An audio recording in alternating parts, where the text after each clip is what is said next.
Hello students, स्वागत है आप सभी का आशीष नी लेक्चर्स की इस लेटेस्ट लाइव स्ट्रीम में। आज हम लोग क्या पढ़ने वाले हैं? अपवाद पढ़ने वाले हैं। इसके पहले वाली क्लास में हम लोगों ने ये जाना था कि परमाणु आकार जो है वो ऊपर से नीचे जाने पर किसी वर्ग में और बाएं से दाएं जाने पर किसी आवर्त में किस प्रकार से बदलता है। आज की क्लास में आप ये सीखने वाले हो कि उस ट्रेंड में कौन कौन से अपवाद हैं जो आपको दिखाई देते हैं। बहुत इंपॉर्टेंट क्लास आज की रहेगी, इसलिए अच्छे से पढ़िएगा और टॉपिक्स को सीखिएगा। चलिए शुरू करते हैं। आगे सब बच्चे बढ़िया। तो एक बार कमेंट कर दो everything is fine, audio video सब क्लियर है, तो हम क्लास को शुरू करें। बढ़िया, चलो शुरू करते हैं। आप लोगों ने जो कल सीखा था, सबसे पहले तो उस कंसेप्ट को एक बार वापस पकड़ लेते हैं हल्का सा। आपने सीखा था कि जैसे जैसे अपन एक वर्ग में, वर्ग मतलब ग्रुप, कि अपन एक ग्रुप में अगर ऊपर से नीचे जाते हैं तो किसी भी ग्रुप में ऊपर से नीचे जाने पर कोशों की संख्या बढ़ती है। किसी भी ग्रुप में ऊपर से नीचे आने पर कोशों की संख्या बढ़ती है। ठीक बात है।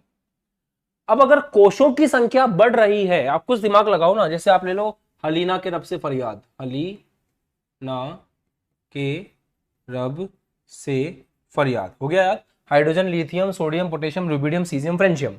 अगर इसमें ऊपर से नीचे आते हैं, आप इलेक्ट्रॉनिक विन्यास लिखो 1s1, इसका 2s1, इसका 3s1, इसका 4s1, इसका 5s1। तो जैसे जैसे ऊपर आते जा रहे हैं शैल ही बढ़ते जा रहे हैं, कोशों की संख्या ही बढ़ती जा रही है। तो अगर कोशों की संख्या बढ़ रही है तो उस केस में आकार जो है वो आपका बढ़ेगा, और आकार बढ़ेगा तो आप ये बोल सकते हो कि जैफ आकार के व्युत्क्रमानुपाती है, जैफ क्या होगा? कम होगा। ठीक है, फिर ये लॉजिक सबको बढ़िया समझ में आ गया था, मेरे हिसाब से कोई दिक्कत ही नहीं। लेफ्ट टू राइट जाने पर क्या होता है? अगर एक आवर्त में आप लेफ्ट टू राइट जाते हो, अगर एक आवर्त में आप लेफ्ट टू राइट जाते हो, जैसे बकनॉफ नहीं ले लो आप, बकनॉफ इनको पकड़ लो। तो अगर एक आवर्त में आप लेफ्ट टू राइट जाते हो तो आप इलेक्ट्रॉनिक विन्यास लिख के समझ सकते हो। इसका बाह्यतम कोश का 2s2 2p1, 2p1 में इलेक्ट्रॉन जा रहा है। कार्बन के बाह्यतम कोश का 2s2 2p2, 2p में इलेक्ट्रॉन जा रहा है। इसका 2s2 2p3, 2p में इलेक्ट्रॉन जा रहा है। इसका 2s2 2p4, 2p में ही इलेक्ट्रॉन जा रहा है। इसका 2s2 2p5, f में इलेक्ट्रॉन जा रहा है। बताओ समझ में आया यहां तक कि इलेक्ट्रॉन जो है उसी के अंदर जा रहा है।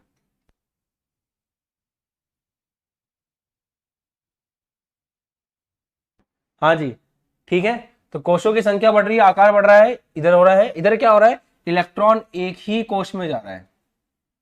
तो अगर इलेक्ट्रॉन एक ही कोश में जाएगा तो अच्छे से याद रखना, जब भी इलेक्ट्रॉन एक ही कोश में जाएगा ऐसे केस में जैफ बढ़ेगा। अगर इलेक्ट्रॉन एक ही कोश में जाता है, अगर इलेक्ट्रॉन सेम शेल में जाता है, तो नाभिक को तो उतना ही एरिया संभालना था पहले भी, अब भी उतना ही संभालना है, उल्टा प्रोटॉन और बढ़ गए हैं उसके पास।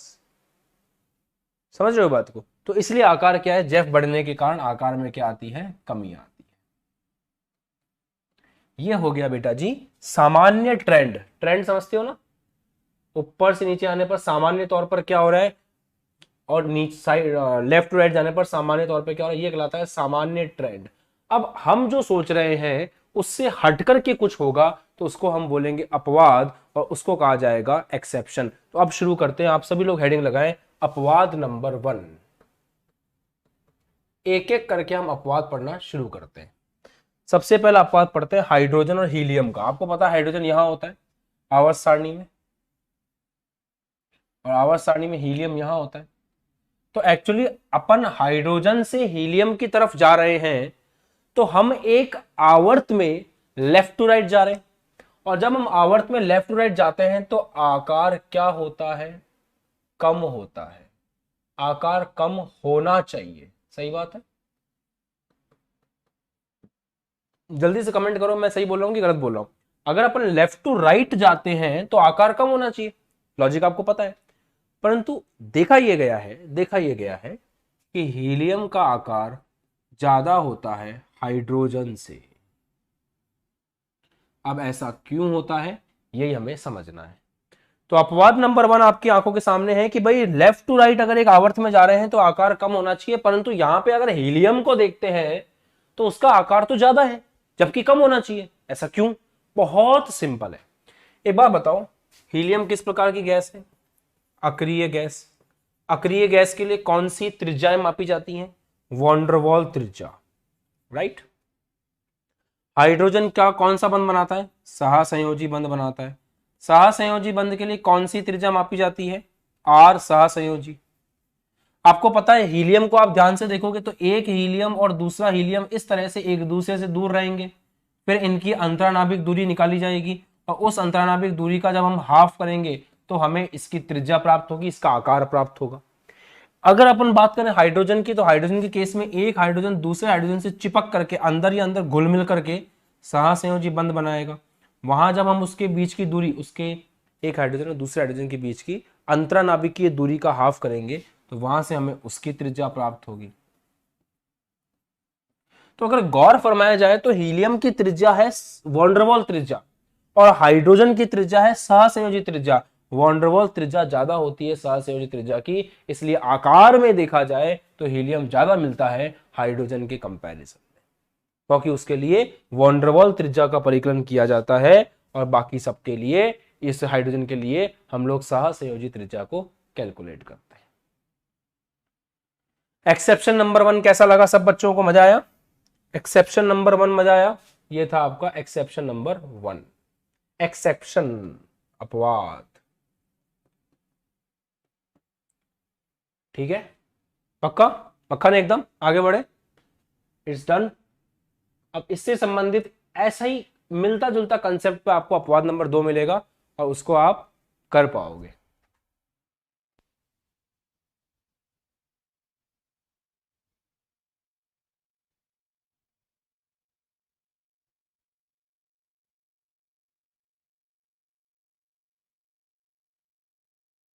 हाँ जी, चलिए आगे बढ़ते हैं। अब आएगा अपवाद 2।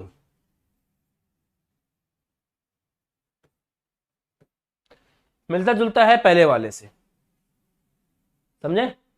चलो ध्यान। बकनॉफ नी, बकनॉफ नी, याद है ना कौन है ये? एक ही आवर्त के मेंबर है सारे के सारे। होना क्या चाहिए, हम इधर से इधर जा रहे हैं तो इलेक्ट्रॉन एक ही कोश में प्रवेश कर रहा है। इलेक्ट्रॉन एक ही कोश में प्रवेश कर रहा है तो आकार क्या होना चाहिए? कम होना चाहिए। तो बोरोन का आकार सबसे ज्यादा होना चाहिए, उससे कम कार्बन का, उससे कम नाइट्रोजन का, उससे कम ऑक्सीजन का, उससे कम फ्लोरीन का, और सबसे कम किसका होना चाहिए? नियोन का। पता है क्या देखा जाता है? नियोन का सबसे ज्यादा आता है पूरे आवर्त में। आपको नहीं लगता ये केस वही है जो अभी आपने सीखा है कि नियोन अपने आप में नोबल गैस है, जिसको हम अक्रिय गैस भी कहते हैं। नियोन के लिए वॉन्डरवॉल त्रिज्या का परिकलन किया जाता है, तो नियोन के लिए जो आर होगा वो वॉन्डरवॉल होगा जो बाकी सबसे ज्यादा होगा। तो नियोन का जो आकार है वो भी बाकी सबसे ज्यादा। तो ये भी क्या हो गया आपका? एक एक्सेप्शन हो गया। ठीक है, बताओ।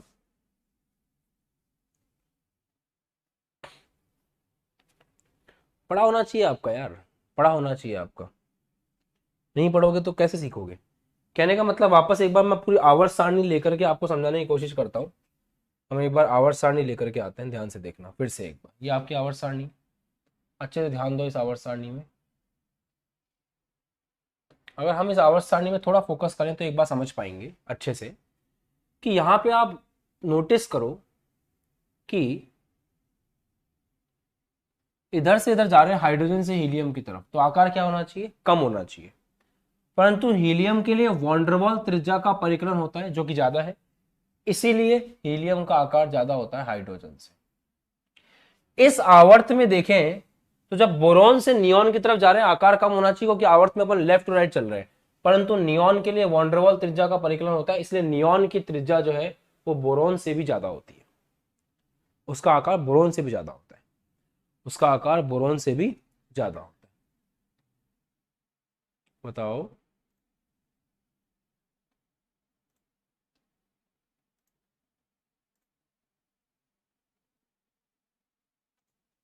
ठीक है।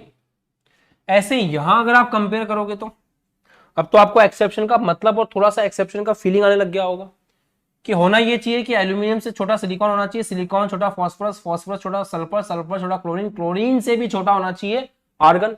पर आर्गन एक अक्रिय गैस है, इसके लिए वॉन्डरवॉल त्रिज्या का परिकलन होता है, तो आर्गन सबसे आगे दिखाई देगा। आर्गन सबसे आगे दिखाई देगा, यहां आर्गन सबसे आगे दिखाई देगा। समझ गए कि नहीं समझे, बताओ। तो एक्सेप्शन नंबर 2 आपको अच्छे समझ में आ गया होगा। आगे बढ़ सकते हैं अपन और एक्सेप्शंस की तरफ चले। अब जो एक्सेप्शन हम सीखने जा रहे हैं वो बहुत मस्त है। डी ब्लॉक का एक्सेप्शन देखेंगे, डी ब्लॉक का अपवाद देखेंगे। तगड़ा अपवाद आपको दिखाई देगा, मजा आ जाएगा सीख करके। डी ब्लॉक क्या है? शक्ति, वक्रमन, फैको, निकुंजन। शक्ति वक्रमन फैको निकुंजन। याद करवा दिया था मैंने, आपने याद नहीं किया, आपकी गलती है, आपको याद कर लेना चाहिए। शक्ति वक्रमन फैको निकुंजन, शक्ति वक्रमन फैको निकुंजन, पूरा याद हो जाएगा आपसे, ऐसे कैसा। अब हम शुरुआत करते हैं। तो होना क्या चाहिए, जैसे जैसे अपन लेफ्ट टू राइट जा रहे हैं, ये डी ब्लॉक है ना, ये ग्रुप नंबर 3 में आता है, 3rd ग्रुप में, और आपको याद होगा ये ग्रुप नंबर 12 है। इसके बाद बोरॉन फैमिली स्टार्ट हो जाती है, और इसके पहले हाइड्रोजन और बेरिलियम का परिवार होता है। ठीक है, इसके पीछे 2 ग्रुप है, और इसके बाद में 13 से लेके 18 तक की ग्रुप है। अगर यहां से यहां तक देखें तो अपन लेफ्ट टू राइट, हम लोग लेफ्ट से राइट जा रहे हैं, हम लोग एक आवर्त में बाएं से दाएं जा रहे हैं। तो अगर हम आवर्त में बाएं से दाएं जा रहे हैं तो होना क्या चाहिए, क्या होना चाहिए? होना यह चाहिए कि आपका इलेक्ट्रॉन एक ही ग्रुप में एंटर कर रहा है। तो इलेक्ट्रॉन अगर एक ही ग्रुप में एंटर कर रहा है तो उस केस में यह होना चाहिए कि आकार कम होना चाहिए, आकार कम होना चाहिए। आगे बात समझ में? क्योंकि इसमें आप देखेंगे तो डी में 1 इलेक्ट्रॉन, इसमें देखेंगे डी में 2 इलेक्ट्रॉन, इसमें देखेंगे डी में 3 इलेक्ट्रॉन, इसमें देखेंगे डी में 5 इलेक्ट्रॉन। बताया था ना क्रोमियम का अपवाद होता है, अर्धभरित कक्षक ज्यादा स्थायी होते हैं। तो अर्धभरित कक्षक ज्यादा स्थायी होते हैं, इसीलिए वो क्या करता है, 1 इलेक्ट्रॉन ले लेता है इसमें से और D5 बन जाता है। भूल गए हो पुराना टॉपिक, जाके रिवाइज करो। ये D5, ये D6, ये D7, ये D8, ये D10 और ये भी D10। कट गया था का नेटवर्क, हाँ नेटवर्क कट गया था, ठीक है ठीक है ठीक है ठीक है, ओके। ये बता दूं आपको कि ये D10 से ये D10 क्यों हुआ, ये भी D10 क्यों हुआ। देखो इसका इलेक्ट्रॉनिक विन्यास था आपका 4s2 3d9, पर आपको पता है ना कि पूर्ण भरित डी कक्षक बहुत ज्यादा स्थायी होता है, इसलिए उसने यहां से 1 इलेक्ट्रॉन ले लिया और ये हो गया 4s3d10। और यहां पे इसका इलेक्ट्रॉनिक विन्यास था 4s2 3d4, पर इसको अर्धभरित होना था, तो इसने यहां से 1 इलेक्ट्रॉन ले लिया और ये हो गया 4s1 3d5। क्या ठीक है, ये बात समझ में आती है बिना किसी टेंशन के? बहुत सिंपल है, बहुत सिंपल है, बहुत सिंपल है, इट्स ओके। इलेक्ट्रॉनिक विन्यास भूल गए हो क्या यार? अभी अभी तो सिखाया था, कहाँ गया? ये देख लो ना, इनकी बात हो रही है ना, ग्रुप 4 की बात चल रही है, इसकी बात चल रही है, ठीक है। चलो, इलेक्ट्रॉनिक विन्यास नहीं आता तो कोई बात नहीं, ऐसी कोई दिक्कत नहीं। तो होना क्या चाहिए था, इलेक्ट्रॉन एक ही कोश में जा रहे हैं तो आकार घटना चाहिए था उधर से उधर जाने में। अब यहां पे एक जबरदस्त चीज दिखाई देती है। स्टार्टिंग में अपन चलते हैं तो स्टार्टिंग के अंदर यहां से यहां तक जाने में आकार कम होता है, ठीक है, होना भी चाहिए, हमारा ट्रेंड भी यही कहता है। उसके बाद क्रोमियम, मैग्नीज और आयरन में जाते हैं तो आकार लगभग बराबर हो जाता है, मतलब इन तीनों का आकार लगभग बराबर होता है। उसके बाद आगे जाते हैं तो आकार बढ़ना शुरू कर देता है। अब समझ में नहीं आ रहा कि ऐसा क्यों हो रहा है। होना तो ये चाहिए कि जब आवर्त में लेफ्ट टू राइट जा रहे हैं तो आकार में कमी आनी चाहिए, क्योंकि इलेक्ट्रॉन एक ही कोश में जा रहे हैं। परंतु जब हम इसमें देखते हैं तो स्टार्टिंग में आकार कम होता है जो कि हमारे ट्रेंड के हिसाब से है, फिर आकार एक जैसा बना रहता है और बाद में आकार बढ़ना शुरू कर देता है। यहां पे सारी की सारी कहानी है आपके नाभिकीय आवेश और इलेक्ट्रॉन इलेक्ट्रॉन प्रतिकर्षण की। अब इस अपवाद को बहुत ध्यान से समझिएगा क्योंकि ये अपवाद आपके लिए इंपॉर्टेंट है। देखिए क्या है कंसेप्ट इसके पीछे का, वो बताता हूं मैं आपको। कंसेप्ट इसके पीछे का ये है कि डी के अंदर आपको पता है कि ये नाभिक है, बाह्यतम कोश इसका नंबर 4 है और डी इसके अंदर है, ऐसे देखा ना आपने, 4s है और उसके अंदर 3d है, तो थर्ड शेल में है डी और 4 में 4s है। ये बाह्यतम कोश है और ये आपका क्या है, आकार है।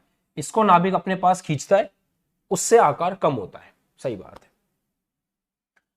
अब क्या होता है, स्टार्टिंग में 3 कंडीशंस आएंगी यहां पे। नाभिक के आकार, नाभिक के अपने बाह्यतम कोश को खींचने की क्षमता को क्या बोलते हैं अपन, जेफ बोलते हैं। तो ये जो नाभिक है ना, ये 4s के इलेक्ट्रॉनों को अपने पास जितनी तेजी से खींचेगा उतना आकार छोटा होगा। कमॉन, फिर से, ये जो नाभिक है ये 4s के इलेक्ट्रॉनों को जितनी तेजी से अपने पास खींचेगा उतना आकार छोटा होगा। बाह्यतम कोश है भाई, उसको जितना खींचेगा उतना आकार छोटा होगा, ठीक है। 4s मतलब यहां पे इलेक्ट्रॉन है।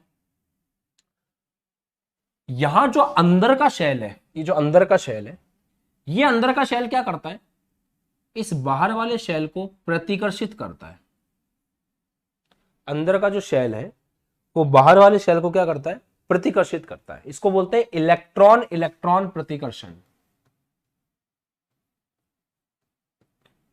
अब सोचने की बात है, ये जो जेफ है ये बाहर के इलेक्ट्रॉनों को अपनी तरफ खींच करके आकार को कम करने की कोशिश कर रहा है, और ये जो 3d के इलेक्ट्रॉन है ये प्रतिकर्षण करके उस 4s को अपने से दूर भेज करके आकार को बढ़ाने की कोशिश कर रहा है। आई बात समझ में, बैठ रहा है दिमाग में, जा रहा है कुछ।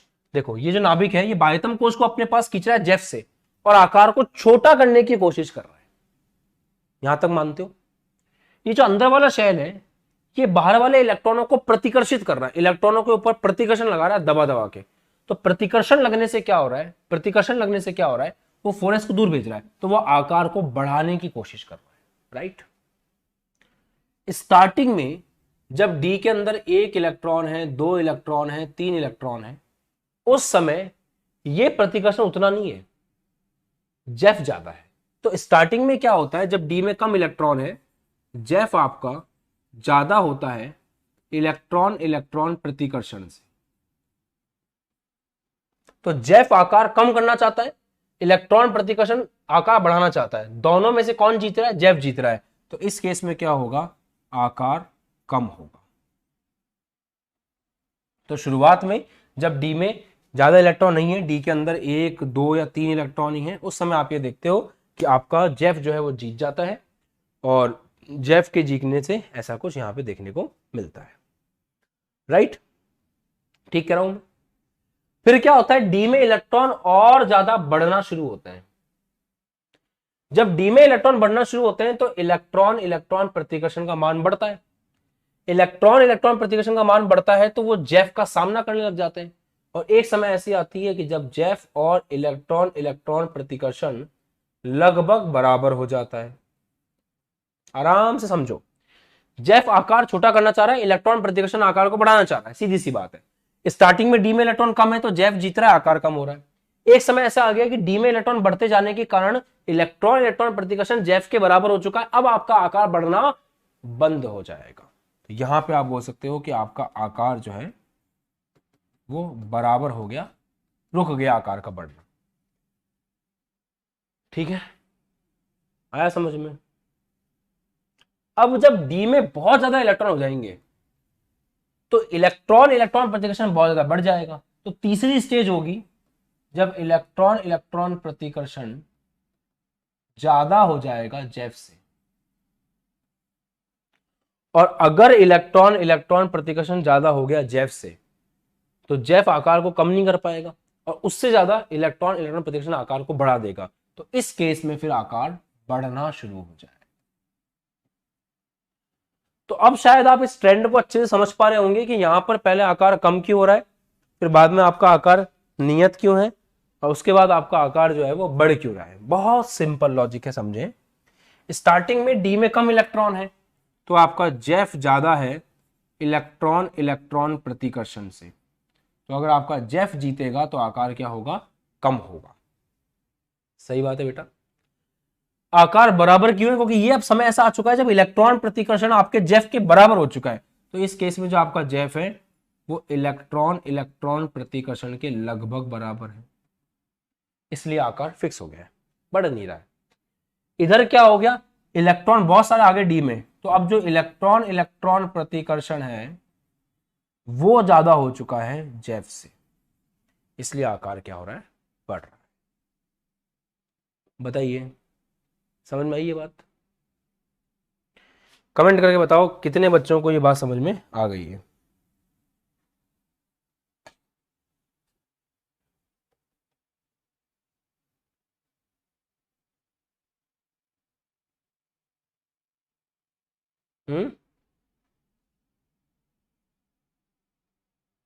वंस अगेन ओके, वापस समझे।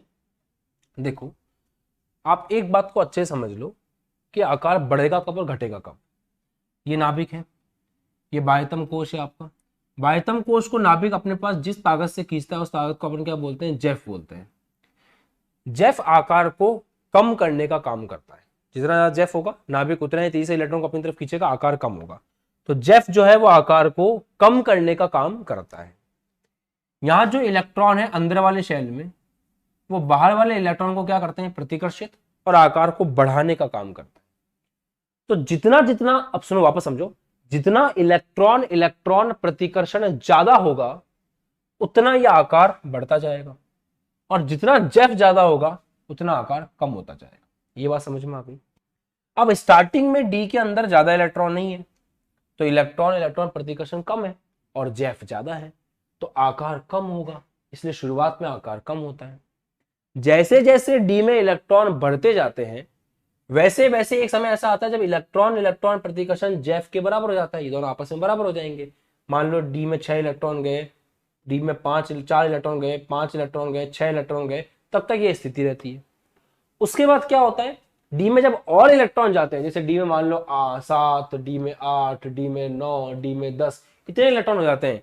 तो बहुत सारे इलेक्ट्रॉन हो गए डी के अंदर, तो यहाँ पे काफी सारे इलेक्ट्रॉन हो गए जो कि भयंकर प्रतिकर्षण करेंगे 4s के ऊपर।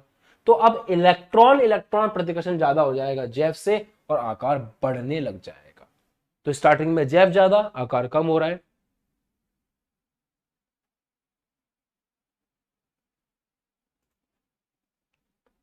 ना। स्टार्टिंग में जेफ ज्यादा, आकार कम हो रहा है, बीच में जेफ और इलेक्ट्रॉन इलेक्ट्रॉन प्रतिकर्षण बराबर हो गए तो आपका आकार बराबर हो गया, बाद में आपका आकार जो है वो बढ़ना शुरू कर देगा, क्योंकि बाद में इलेक्ट्रॉन इलेक्ट्रॉन प्रतिकर्षण ज्यादा हो जाएगा। बताइए यहां तक क्लियर है सभी बच्चों को? कोई दिक्कत नहीं है? बढ़िया, आगे बढ़े। अब चलते हैं अगले अपवाद की तरफ। अपवाद नंबर 4। डी ब्लॉक आपको अच्छे से समझ में आना जरूरी था, इसलिए मैंने डी ब्लॉक के ऊपर इंपॉर्टेंट लिखवाया था। इसको आप हल्के में बिल्कुल मत लेना, ये सबसे महत्वपूर्ण चीज है। It's very very very important, इसको हल्के में लेने की गलती मत करना। चलो गुरु आगे बढ़ते हैं, अपवाद नंबर 4 पे चलते हैं। अब हम ले रहे हैं 3D 4D और 5D सीरीज को चेक करते हैं। 3D 4D और 5D सीरीज को चेक करते हैं।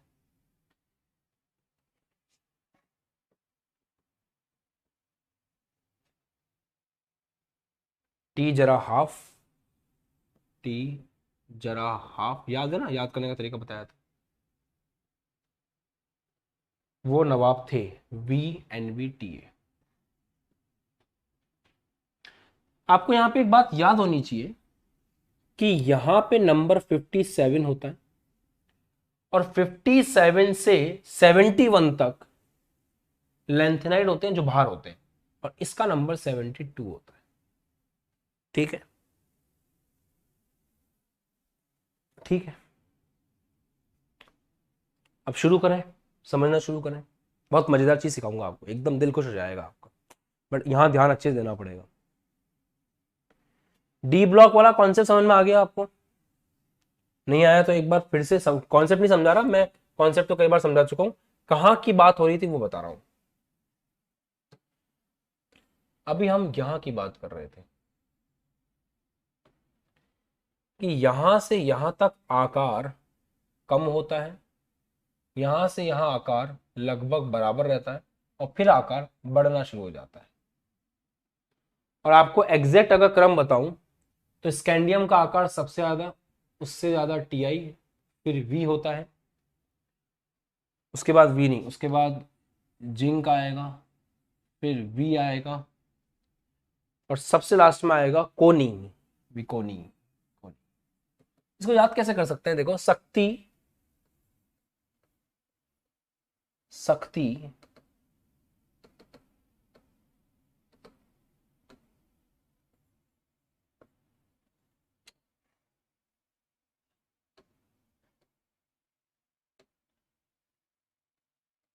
शक्ति जिंक वालों में कोनी, कोनी मतलब नहीं, मारवाड़ी में कोनी का मतलब होता है नहीं, तो शक्ति जिंक वालों में नहीं, शक्ति जिंक वालों में कोनी, शक्ति जिंक वालों में कोनी, मतलब सबसे ज्यादा आकार रहेगा स्कैंडियम, टीआई, फिर जिंक का, फिर आपका वी का, उसके बाद सीओ का, और फिर एनआई का। सिंबल की फॉर्म में याद करवा रहा हूं। लास्ट में एक बात ध्यान रखें, बच गए कौन? बच गए क्रोमियम, बच गया मैग्नीज, बच गया एफी, और कोई बच गया क्या? 1 2 3 4 21 से 30, 1 2 3 4 5 6 7 8 हो गए सारे। तो ये जो बचे हुए तीन है, क्रोमियम, मैग्नीज और आयरन, इनका आकार लगभग बराबर होता है। तो ये एग्जैक्ट सीक्वेंस है जो आपको याद रखनी है, ठीक है? एग्जैक्ट सीक्वेंस है।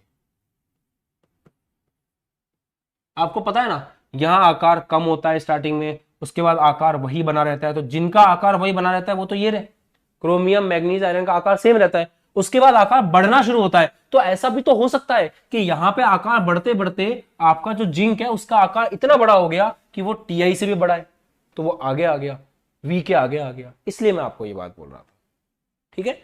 क्योंकि आपको पता है डी ब्लॉक में, वापस समझो, देखो आपको कंफ्यूज होने की कोई जरूरत नहीं है, चीजें एकदम सिंपल है। मैं आपको ये बोल रहा था कि अगर आप डी ब्लॉक में लेफ्ट टू राइट आते हो तो पहले आकार कम होता है, फिर आकार बराबर बना रहता है, फिर आकार बढ़ने लग जाता है। तो बढ़ते बढ़ते ये भी तो हो सकता है कि यहां किसी बंदे का आकार इधर वाले बंदे से भी ज्यादा हो, इसलिए आपको एग्जैक्ट सीक्वेंस याद होनी चाहिए।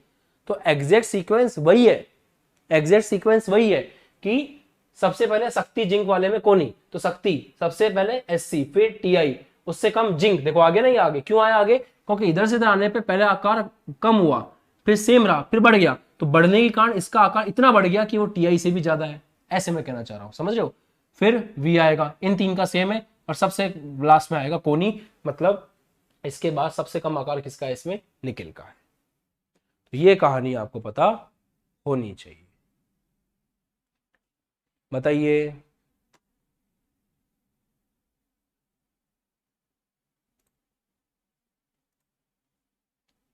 पोटेंशियल आया समझ में?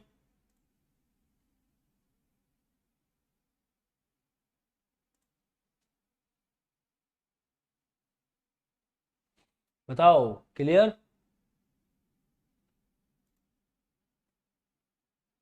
क्लियर, ठीक है, अच्छी बात है। अब आते हैं इधर, यहां का कॉन्सेप्ट और भी तगड़ा है, ध्यान से समझना। टॉप टू बॉटम जाने पे क्या होता है आपको अच्छे से पता है? टॉप टू बॉटम जाने पर क्या होता है? अगर हम टॉप टू बॉटम आते हैं तो टॉप टू बॉटम आने पर एक कॉमन सी चीज है कि आकार बढ़ता है। क्यों बढ़ता है आकार? क्योंकि आकार इसलिए बढ़ता है क्योंकि कोषों की संख्या में वृद्धि होती है, इस तरह से कोषों की संख्या बढ़ती है, तो इसलिए स्कैंडियम से बड़ा आकार होना चाहिए, सबसे बड़ा आकार होना, सबसे छोटा आकार होना चाहिए, सॉरी सॉरी सॉरी उल्टा लिख दिया। स्कैंडियम एससी से बड़ा होना चाहिए, वाई वाई से बड़ा होना चाहिए लेंथेनियम, लेंथेनियम का आकार सबसे बड़ा होना चाहिए। सही बात है, ऐसा होता है। परंतु जब हम इस ग्रुप में आते हैं तो टीआई से बड़ा आकार जेड का होता है, जर्कोनियम का होता है, बट हॉफमैन का आकार उससे बड़ा नहीं होता और हॉफमैन का लगभग जर्मेनियम के बराबर हो जाता है। अब ऐसा क्यों, ये हम नहीं समझ पा रहे। इसी को समझना, अगर आप जाओगे, इसी को आप समझ जाओगे तो फिर आपको पता चल जाएगा कि अपवाद क्यों है। ऊपर से नीचे आते हैं, आकार बढ़ना चाहिए, वी से बड़ा आकार होना चाहिए एनबी का, होता है, पर एनबी से बड़ा होना चाहिए टीए का, वो नहीं होता, और एनबी और टीए का लगभग बराबर होता है, लगभग बराबर होता है। समझाइए ऐसा क्यों हुआ सर। अब एक काम करते हैं, इस अपवाद को वापस से एक बार दर्शन करते हैं सही से इस अपवाद के, फिर इसको समझेंगे। अभी तक आपने जो भी अपवाद पढ़ लिए, एक बार हम उन अपवादों को ठीक से देख लेते हैं फिर से।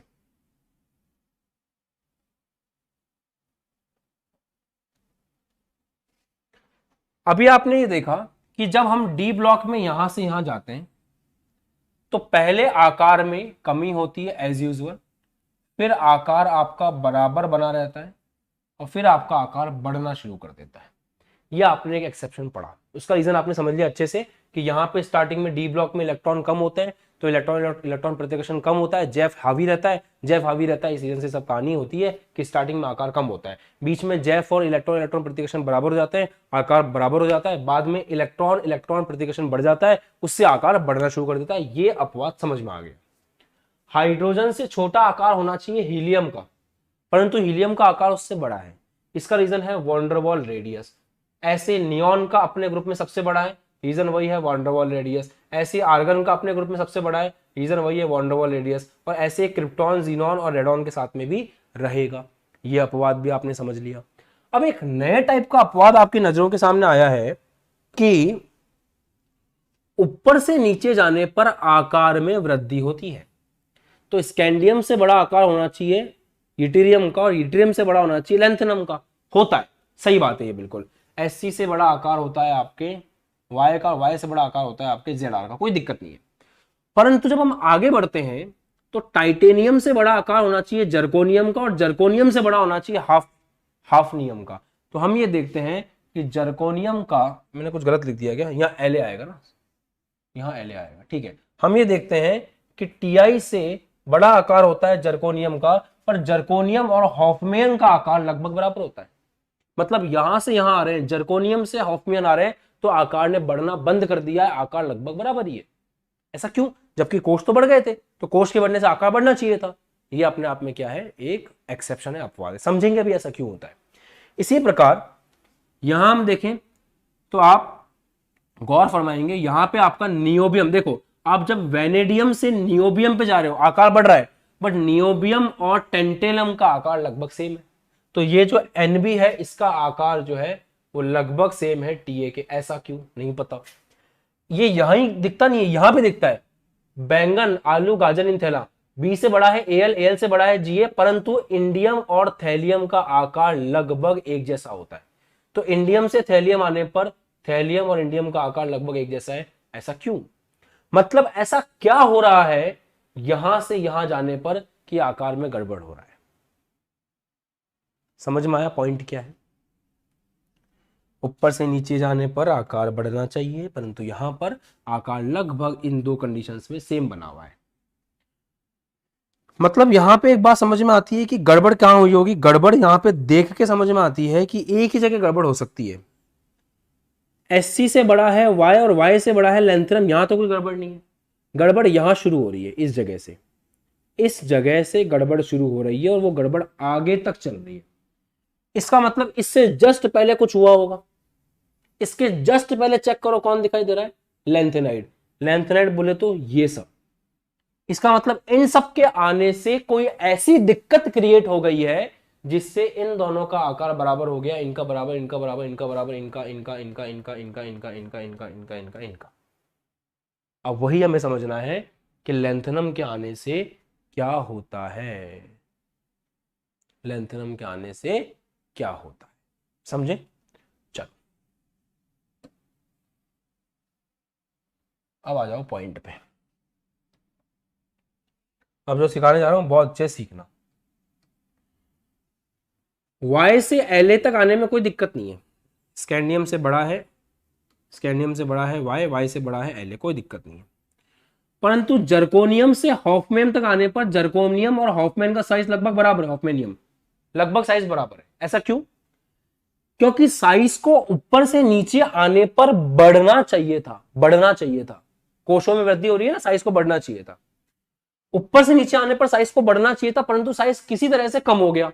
किसने कम किया होगा? इन लैंथेनम के परिवार वालों ने कम किया होगा। तो लैंथेनम ने आकार को कम कर दिया, इसलिए हम इसको बोलते हैं लैंथेनाइड संकुचन। क्या बोलते हैं हम इसको? लैंथेनाइड कॉन्ट्रैक्शन, इसको बोलते हैं लैंथेनाइड कॉन्ट्रैक्शन। इंग्लिश में इसकी टर्म ऐसी है। तो एक्चुअल में जर्कोनियम से हॉफमैन तक आने पर आकार बढ़ जाना चाहिए था, परंतु उससे जस्ट पहले ये लैंथेनाइड्स आ गए और इन्होंने आकार को क्या कर दिया? कम कर दिया।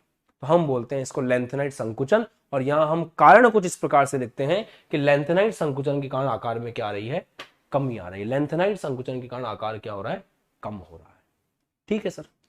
अब यह समझना है कि लैंथेनाइड संकुचन क्या होता है। देखो, एक्चुअल में आपका जो नाभिक है, उस नाभिक के चारों तरफ अलग अलग तरह के कोष होते हैं, SPDF। जैसे मान लीजिए बाहर एक कोष है फोरेस, यहां पे आपका नाभिक है, ध्यान समझना, ये बाह्यतम कोष है। इस बाह्यतम कोष को नाभिक के जैव से कौन बचाता है? इस बाह्यतम कोष से, सॉरी, इस बाह्यतम कोष पर नाभिक का जो प्रभाव है उसको जैव बोलते हैं। बाह्यतम कोष को नाभिक से कौन बचाता है? अंदर वाले लोग बचाते हैं। अंदर वाले लोग बोले तो इनर शेल, आंतरिक कोष बोलते हैं इसको।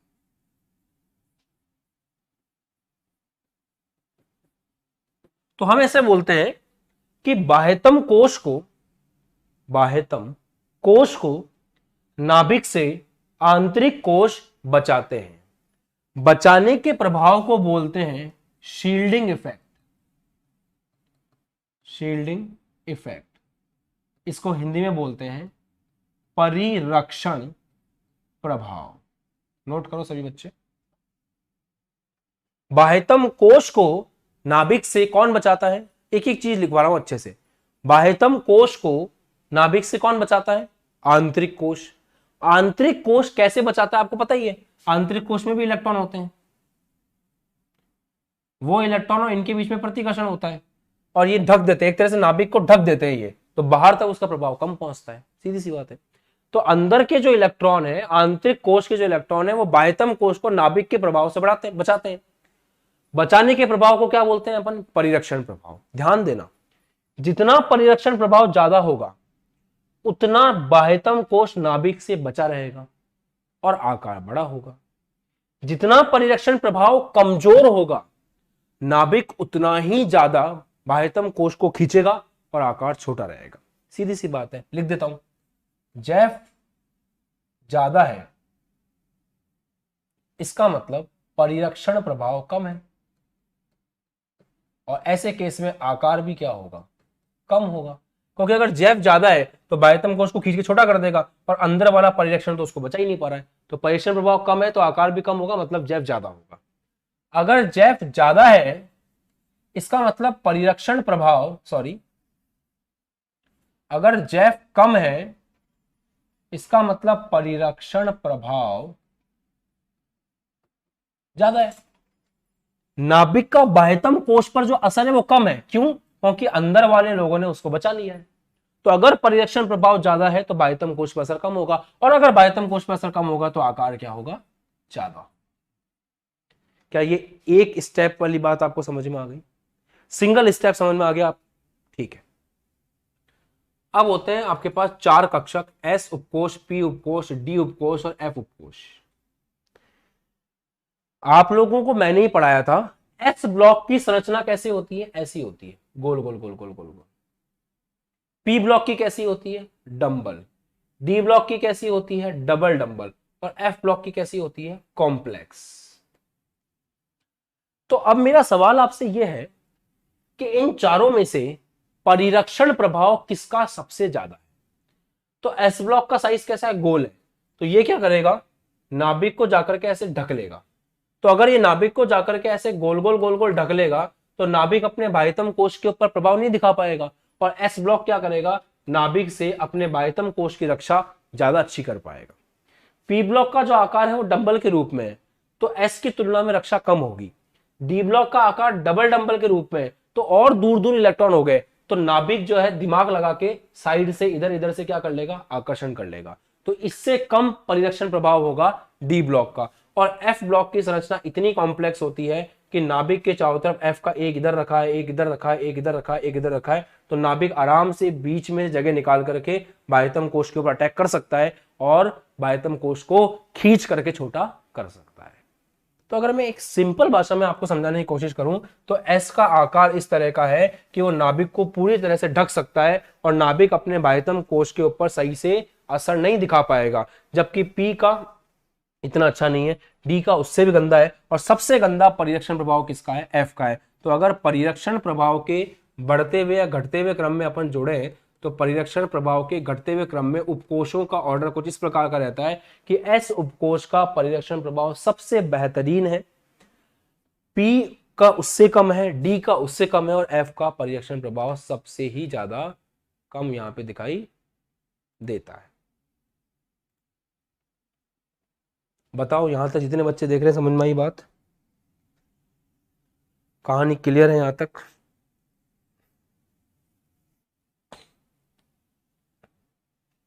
किसी प्रकार की कोई समस्या? परिरक्षण प्रभाव एक बार फिर से देख लें अपन, बहुत सीधी सी बात है। नाभिक अपने बाह्यतम कोश के ऊपर, नाभिक अपने बाह्यतम कोश के ऊपर जो ताकत लगाता है उसको बोलते हैं जेफ। जेफ का मतलब होता है प्रभावी नाभिकीय आवेश। अंदर वाले इलेक्ट्रॉन नाभिक से बाहर वाले इलेक्ट्रॉन की रक्षा करते हैं, इसको बोलते हैं परिरक्षण प्रभाव। क्योंकि अंदर के इलेक्ट्रॉन होते हुए बाहर के इलेक्ट्रॉन तक नाभिक का प्रभाव नहीं पहुंच पाएगा, तो अंदर के इलेक्ट्रॉन नाभिक को ढक करके बाहर वाले इलेक्ट्रॉन से नाभिक को अलग करते हैं और नाभिक का प्रभाव बाह्यतम इलेक्ट्रॉन पर जितना है उसको कम कर देते हैं। तो हम ये बोल सकते हैं कि अंदर वाले जो है वो नाभिक को बाहर तक पहुंचने से रोक रहे हैं, तो अंदर वाले जो है वो बाहर वाले की रक्षा कर रहे हैं, और इसको बोलते हैं परिरक्षण प्रभाव, इसको बोलते हैं परिरक्षण प्रभाव। अब जितना ज्यादा परिरक्षण प्रभाव होगा नाभिक का असर उतना ही कम होगा बाहर वाले इलेक्ट्रॉन पर, और आकार उतना ही बड़ा होगा, क्योंकि नाभिक का अगर असर ही नहीं है तो आकार छोटा कैसे हो सकता है। तो जितना ज्यादा परिरक्षण प्रभाव होगा उतना ही आकार छोटा होगा, और जितना कम परिरक्षण प्रभाव होगा, अगर ये नहीं बचा पा रहा है बाहर वाले को तो नाभिक उसको खींच करके छोटा कर देगा। वापस से एक बार, अगर नाभिक बाहर वाले के ऊपर ताकत लगा रहा है, अंदर वाला बाहर वाले को नहीं बचा पा रहा है, तो नाभिक बाहर वाले को खींच करके आकार को क्या कर देगा, छोटा कर देगा। कम ऑन, आया समझ में? परिरक्षण का इंग्लिश होता है शील्डिंग, शील्ड करना, गार्ड करना। तो ये जो अंदर वाले हैं वो गार्ड कर रहे हैं, नाभिक इधर है, बाहर इलेक्ट्रॉन है बाह्यतम कोश के, बीच में गार्ड बैठा हुआ है। अगर गार्ड आपका मजबूत है तो नाभिक बाहर तक नहीं पहुंच पाएगा और वो फ्रीली घूम सकेगा, आकार बढ़ेगा। और अगर गार्ड आपका कमजोर है तो नाभिक उस बाहर वाले को खींच करके आकार को क्या कर देगा, छोटा कर देगा। अब तो समझ में आ रहा है? एक और बात, अगर चार कक्षकों में कंपेयर करें तो आकार के हिसाब से एस ऐसा गोला होता है, तो वो जाके नाभिक को ऐसे ढक लेगा। तो अगर एस ने जाकर के नाभिक को ऐसे ढक लिया तो बाह्यतम कोश तक नाभिक ढंग से पहुंच नहीं पाएगा। तो एस का जो परिरक्षण प्रभाव है, एस का रक्षा करने का जो प्रभाव है, एस का बाहर वाले को बचाने का जो प्रभाव है, तो सबसे ज्यादा होता है। उससे कम पी का, उससे कम डी का, और सबसे कम परिरक्षण प्रभाव किसका होता है, एफ का होता है। अब मैं आपको समझाता हूं, नंबर 57 से नंबर 71 तक जो इलेक्ट्रॉन जा रहे हैं वो किस में जा रहे हैं, 4f के अंदर जा रहे हैं। जो इलेक्ट्रॉन जा रहे हैं वो किस में जा रहे हैं, 4f में जा रहे हैं, 4f उपकोष में जा रहे हैं। f का जो परिरक्षण प्रभाव है वो क्या होता है, सबसे गंदा। तो f के अंदर इलेक्ट्रॉन जा रहे हैं, f का उत्तरदायित्व है कि वो बाहर वाले कक्षक की रक्षा करे नाभिक से, और f का रक्षा करने का जो प्रभाव है सबसे कमजोर है, सबसे गंदा है। तो यहां 57 से 71 तक जो इलेक्ट्रॉन गए वो किसके अंदर गए, f में। आपको अच्छे से पता है बेटा ये बात। ये जो सीरीज है कौन सीरीज कहलाती है, 4f सीरीज कहलाती है, क्योंकि इन सब में आखिरी इलेक्ट्रॉन किसमें जाता है, 4 में जाता है। तो यहां के बाद जो आखिरी, एक मिनट,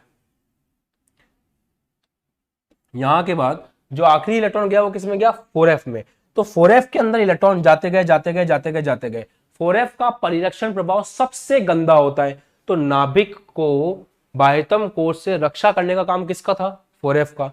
4f का रक्षा करने वाला प्रभाव क्या होता है, सबसे गंदा होता है। तो नाभिक से बचा नहीं पाया बाह्यतम कोश को 4f, और नाभिक ने बाह्यतम कोश को खींच करके पास बुला लिया और आकार को क्या कर दिया, छोटा कर दिया। इसलिए आप देखें कि जब हम ऊपर से नीचे आ रहे थे, जब हम, एक सेकेंड, जब हम ऊपर से नीचे आ रहे थे तो आकार बढ़ना चाहिए, परंतु आकार बढ़ने की जगह कम हो गया, क्योंकि ऊपर से नीचे आने पर इलेक्ट्रॉन इस जगह पे कहां गए, 4f में गए। और जब इलेक्ट्रॉन 4f में जाते हैं तो f का परिरक्षण प्रभाव सबसे गंदा है।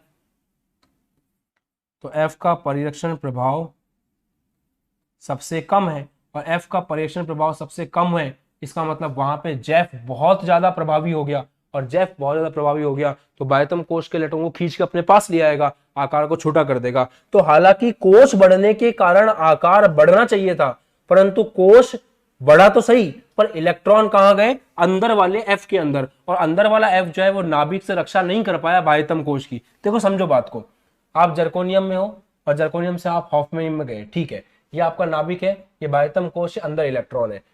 एक्चुअली कोश में वृद्धि हुई, ऐसे जर्कोनियम से हॉफनियम में गए, कोश में वृद्धि हुई, ये बात मैं मानता हूं, परंतु नाभिक से बाह्यतम कोश की रक्षा करने का काम किसको मिला, 4f को। और 4f का जो रक्षण है वो सबसे घटिया है। तो नाभिक ने क्या किया, इसको अपने पास बुला लिया और पास बुला के आकार छोटा कर दिया। मतलब यहां से यहां तक कोश के बढ़ने से जितना आकार बढ़ा, नाभिक ने खींच करके वापस से उतना आकार कम कर दिया, और इन दोनों का आकार लगभग बराबर हो गया। इसी रीजन से हम कहते हैं कि कहानी ऐसी है।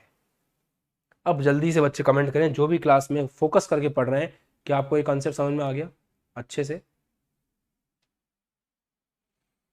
जल्दी बताओ, फटाफट, फास्ट, जल्दी से बताओ।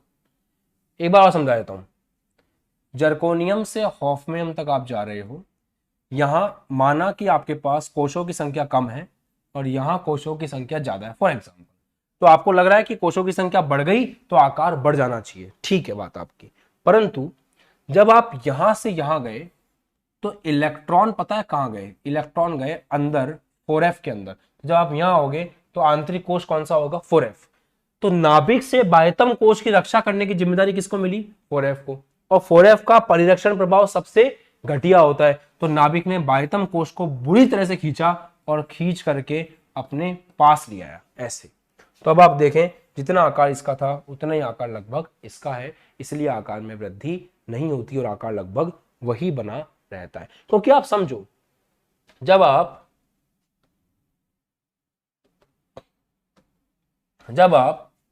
जर्कोनियम से हॉफनियम तक आए तो बहुत बड़ा अंतर आ गया प्रोटॉनों की संख्या में। देखो आप, हॉफनियम का होता है 72, जर्कोनियम का है 40, तो कितना अंतर आ गया, 32। मतलब यहां से यहां आने पर, मैं एक और अलग अंदाज से आपको समझाने की कोशिश कर रहा हूं, यहां से यहां आने तक 32 प्रोटॉन बढ़ गए, बहुत ज्यादा जेफ बढ़ गया। क्यों बढ़ गया बहुत ज्यादा जेफ, क्योंकि 70, 56 के बाद में 57, 58, 59, 60, 61, 62, 63, 64, ये सारे नंबर तो आ गए ना, और उसके बाद यहां शुरू हो रहा है 71, 72। तो कहने का मतलब यह है कि 40 से जर्कोनियम से आप हॉफनियम तक गए तो 40 से 72 पे गए, प्रोटॉनों की संख्या में बहुत तगड़ी वृद्धि हुई। मतलब प्रोटॉनों की संख्या में तगड़ी वृद्धि यह प्रदर्शित करती है कि नाभिक बहुत शक्तिशाली हो चुका है। अब आते हैं बाहर की साइड में। बाहर की साइड में देखें तो जो बाह्यतम कोश था उससे अंदर होगा आंतरिक कोश, और आंतरिक कोश में कौन है, 4f, क्योंकि यहां पे इस सीरीज के अंदर आखिरी इलेक्ट्रॉन किसमें जा रहा है, 4f में। तो नाभिक में तो 32 प्रोटॉन बढ़ चुके हैं, तो नाभिक बहुत ज्यादा शक्तिशाली है। बाह्यतम कोश में कौन बैठा हुआ है, बाह्यतम कोश में इसके आगे वाला कोई बंदा बैठा होगा, उसके अंदर कौन है, 4f है। नाभिक से बाह्यतम कोश की रक्षा करने की जिम्मेदारी किसकी है, नाभिक से बाह्यतम कोश की रक्षा करने की जिम्मेदारी किसकी है, 4f की है। और 4f का परिरक्षण सबसे घटिया है। तो होगा क्या, ये जो 32 प्रोटॉन की ताकत है इससे बाह्यतम कोश को खींच डालेगा नाभिक, और अंदर जो 4f है वो नाभिक को खींचने से रोक नहीं सकता, उसका परिरक्षण सबसे घटिया है। तो ओवरऑल ये देखने को मिलेगा कि बाह्यतम कोश नाभिक के पास जाएगा और कोश बढ़ने से जो आकार बढ़ा था नाभिक उनको खींच करके वापस से छोटा कर देगा। हाँ, अगर f की जगह कोई और होता तो परिरक्षण काफी अच्छा रहता और उस केस में हमें दिक्कत नहीं होती, जैसे यहां पे नहीं हो रही थी। यहां पे डी का परिरक्षण इतना तगड़ा था कि उसने जेफ का सामना करते करते पहले तो आकार को कम होने दिया, बाद में आकार को उसने बढ़ने से रोक दिया और बाद में उसने इतना प्रतिकर्षण कर दिया कि आकार बढ़ने लग गया। डी का काम तो ऐसा था, परंतु एफ का काम इतना घटिया है कि प्रोटॉन इतने ज्यादा बढ़े, साथ में इलेक्ट्रॉन भी बढ़े। इलेक्ट्रॉन कहां गए? एफ में, और एफ का परिरक्षण इतना घटिया है कि वो इन प्रोटोनों से अपने बाह्यतम कोश को बचा नहीं पाया और प्रोटोनों ने बाह्यतम कोश को खींच के आकार को क्या कर दिया? छोटा कर दिया। इसको बोलते हैं लैंथेनाइड संकुचन। इसको बोलते हैं लैंथेनाइड संकुचन। कि लैंथेनाइड के बाद में 4f के आने के कारण और 4f के कम परिरक्षण प्रभाव होने के कारण नाभिक जो है वो बाह्यतम कोश को अपने पास खींच करके आकार को छोटा कर देता है और इसी को हम लैंथेनाइड संकुचन के नाम से जानते हैं। इसी को हम लैंथेनाइड संकुचन के नाम से जानते हैं। सही है। तो आप सिंपल भाषा में लिख सकते हैं कि जब हम जर्कोनियम से हॉफनियम तक जाते हैं तो आकार बढ़ता नहीं है, आकार उतना ही बना रहता है। उसके पीछे ये कारण है कि जब हम जर्कोनियम से हॉफनियम में जाते हैं तो लैंथेनाइड श्रेणी बीच में आ जाती है। लैंथेनाइड श्रेणी के बीच में आने के कारण जो इलेक्ट्रॉन है वो 4f के अंदर जाता है, प्रोटोनों की संख्या में 32 से वृद्धि होती है, अर्थात नाभिक शक्तिशाली हो जाता है। और दूसरी तरफ अपन देखें तो जो 4f है उसका परिरक्षण प्रभाव बहुत ही कमजोर होने के कारण जो 32 प्रोटोनों वाला नाभिक है वो बाह्यतम कोश को खींच करके आकार को छोटा कर देता है और 4f उस आकार को छोटा होने से नहीं रोक पाता। इसीलिए हमें ऊपर से नीचे आने पर आकार में कमी दिखाई देती है और उसी कमी के कारण जो आकार जर्कोनियम का था उससे बढ़ने की बजाय हॉफनियम का आकार भी कम होकर के जर्कोनियम के बराबर ही रह जाता है। और इसी प्रकार इंडियम का आकार जो है और थैलियम का आकार जो है वो भी बराबर होता है, क्योंकि इंडियम से कोश बढ़ने के कारण आकार बढ़ा परंतु एफ सीरीज प्रोटोनों से नहीं बचा पाई बाह्यतम कोश को और प्रोटोन ने खींच के आकार को फिर से छोटा कर दिया और वो आकार लगभग ऊपर वाले के बराबर हो गया। कोई दिक्कत है किसी को? यहां तक समझ में आ गया अच्छे से? तो ये कहानी बेहद इंपॉर्टेंट थी। इस कहानी में आपने सीखा लैंथेनाइड संकुचन और लैंथेनाइड संकुचन के कारण जो अपवाद आ रहा है आवर्त सारणी में, आपने उस अपवाद को बहुत अच्छे से जाना। तो डी ब्लॉक में क्या रीजन रहा और यहाँ पर अपवाद क्यों आता है, ये सब आपने अच्छे से क्लियर किया। अब आपको कमेंट करके इस पूरी कहानी को अच्छे से मेंशन कर देना है कि यहाँ पर क्या चीज़ देखने को मिल रही है, ऐसा क्या है जिसके कारण से आपको अपवाद देखने को मिले। क्लियर? तो उम्मीद करते हैं आपको पसंद आ गया होगा। आपको कमेंट सेक्शन में जाकर के लैंथेनाइड संकुचन को परिभाषित करना है, उससे संबंधित चीज़ों को लिखना है कमेंट सेक्शन में और क्या रीज़न था। जितने भी अपवाद मैंने पढ़ा है वो सारे अपवाद आपको कमेंट सेक्शन में लिस्ट करने हैं। तो मिलते हैं अगली क्लास में। बाय बाय, जय हिंद, टेक केयर, ध्यान रखो, खुश रहो, मस्त रहो, पढ़ाई करते रहो। जय हिंद।